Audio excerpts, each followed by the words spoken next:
দুর্নীতির অভিযোগে নাসা গ্রুপের চেয়ারম্যান নজরুল ইসলাম মজুমদারের ১,৩৬০ কোটি টাকার সম্পদ জব্দ করেছে দুদক।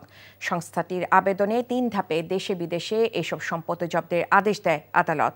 এদিন বিমা উন্নয়ন কর্তৃপক্ষের সাবেক চেয়ারম্যান মোশাররফ হোসেন ও তার স্ত্রীর বিরুদ্ধে ১৪.৫ কোটি টাকার অবৈধ সম্পদ অর্জনের অভিযোগে মামলা করে দুদক।